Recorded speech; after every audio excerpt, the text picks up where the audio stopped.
Okay, for my final part of the ISU, the Part 2 extension, for one of the three topics you choose, so, yeah, what it is.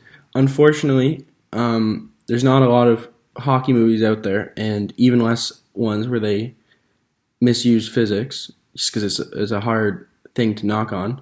So I'm just going to I hope this is okay, I'm just going to choose a topic that I find interesting and use that instead. And I'm using the classic scene of when Darth Vader breaks into the rebel ship in the I believe it's the fourth Star Wars, or no, I think it's the fifth Star Wars, and the stormtroopers are shooting. I guess this could be used across any of the Star Wars where the stormtroopers are shooting their guns, which are essentially just laser beams. And what I'm talking about today is that visible laser beams is a topic in pop culture that's often misused. So unfortunately, the tension-filled fun requires visible beams. So like when they're watching a movie, you want to be able to see the laser beams, obviously, right? Because otherwise it would just make no sense. It would just be people shooting, and then they would just be dying. But to anyone who's used a typical red laser pointer, knows that visual laser beams are as commonplace as the quintessential dimly lit smoke-filled room. So like you kind of have to use them in a smoke-filled room to see the whole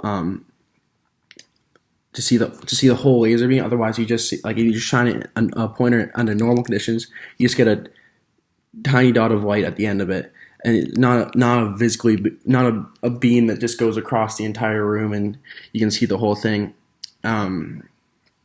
It's only when laser beams hit a diffuse surface that its light is scattered in all directions, sometimes towards your eyes, allowing you to see the dot. The only way to see a red laser pointer beam's beam is to shine it through a cloud of smoke, chalk dust, mist, or anything else that is kind of like that, or in a dimly lit space. The small particles in the cloud act as a tiny diffuse surfaces which scatter part of the beam towards your eyes. Dust particles usually create a sparkling effect as they float through the beam. Sunbeams and moonbeams are created in the same way. Technically, what you would see are the particles in the cloud, not the beam itself. With the correct wavelength of light, laser beams can make the air in their path glow. If a photon of the correct wavelength hits an electron in the air, it can bounce into a higher energy level. Eventually, the electron returns to its normal level by emitting a proton. The light emitted by the protons and the electron in the air is not laser light, because it's not all going in the same direction, but in the same color as the laser beam shining through it. However, it's not hard to see a light room unless the laser has a very high power level.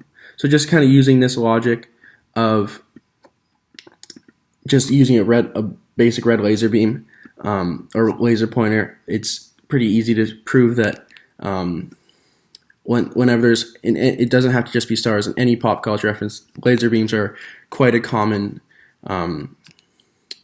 thing that are used, and it's just not really possible that it would be conveniently visible.